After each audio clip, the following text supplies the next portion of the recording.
Zee 24 तास एक पाऊल पुढे।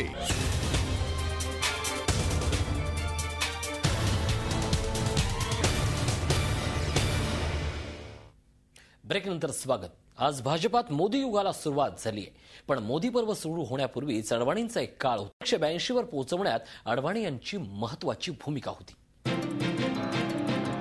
भारतीय जनता पार्टीला देशभर ओळख निर्माण करून देणाऱ्या दोन प्रमुख नेत्यांपैकी लालकृष्ण अडवाणी हे एक नाव।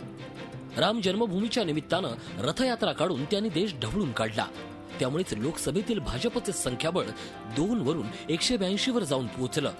पण आज अडवाणी यांनी नाराजीतून पक्षाच्या तिन्ही पदांचा राजीनामा दिलाय। 8 नोव्हेंबर 1927 ला कराचीत जन्मलेल्या अडवाणी यांनी भारतीय राजकारणात आपली वेगळी ओळख निर्माण केली आहे। फाळणीनंतर भारतात आलेल्या अडवाणींनी मुंबईत गव्हर्नमेंट लॉ कॉलेजमध्ये कायद्याचं शिक्षण घेतलं। त्याच काळात अडवाणी राष्ट्रीय स्वयंसेवक संघाच्या विचारांकडे आकर्षित झाले। 1947 साली RSSनं त्यांच्यावर कराची शाखेची धुरा सोपवली। पुढे त्यांनी समाजकारणातून थेट राजकारणात प्रवेश केला। 1951 मध्ये डॉक्टर श्यामाप्रसाद मुखर्जी यांनी जनसंघाची स्थापना केली। या जनसंघाच्या प्रवाहात मिसळलेल्या अडवाणींनी 1957 पर्यंत जनसंघाच्या सचिव पदाची जबाबदारी यशस्वीपणे सांभाळली। त्यानंतर 1973 पासून 1977 पर्यंत जनसंघाचं अध्यक्षपदही सांभाळलं। 1975च्या दरम्यान देशावर आणीबाणीचं संकट आलं होतं। आणीबाणीच्या काळात आवाज उठवला म्हणून अडवाणींना 19 महिन्याचा कारावासही सहन करावा लागला होता।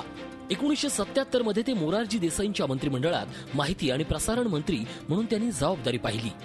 जनसंघाच्या प्रवासात 1980नं एक राजकीय वळण घेतलं, ज्याचं नाव होतं भारतीय जनता पार्टी। या नव्या पक्षानं जनसंघाचे आणि राष्ट्रीय स्वयंसेवक संघाच्या विचारांची सुसंगत अशी राजकीय भूमिका घेतली।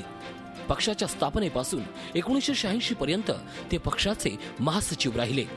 त्यानंतर अडवाणींनी 1986 पासून ते 1991 पर्यंत भाजपच्या अध्यक्षपदाची धुरा सांभाळली। याच दरम्यान अडवाणी खऱ्या अर्थानं प्रकाश झोतात आले ते रथयात्रेच्या निमित्तानं।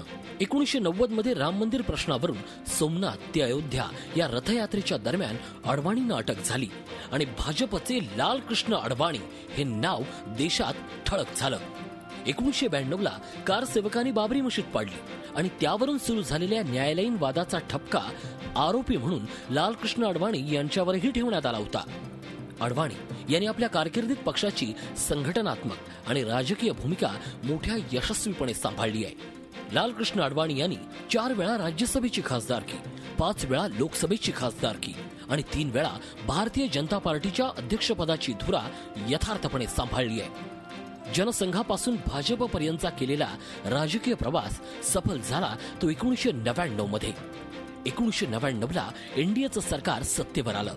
वाजपेयींच्या सरकारमध्ये केंद्रीय गृहमंत्री आणि 2002 ला उपपंतप्रधान म्हणून त्यांनी शपथ घेतली। नंतरचा काळ मात्र अडवाणींसाठी संघर्षाचा राहिला। 2005 ला कराचीत जिनांची स्तुती केल्यामुळे ते अडचणीत आले होते। त्यानंतर सत्तेसाठी पूर्ण तयारीनिशी निवडणुकीच्या रिंगणात उतरलेल्या भाजपनं 2009 ला अडवाणींना पंतप्रधान पदाचे उमेदवार म्हणून घोषित केलं। पण त्या निवडणुकीत सत्ता काही गाठता आली नाही। त्यामुळे पुन्हा एकदा त्यांनी 2014च्या निवडणुकीसाठी तयारी केली होती।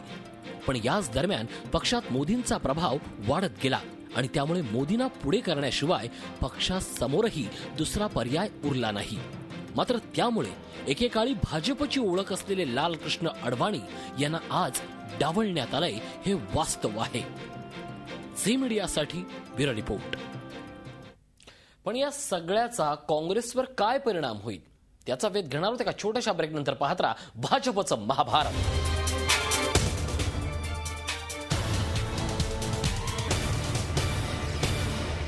झी 24 तास एक पाऊल पुढे।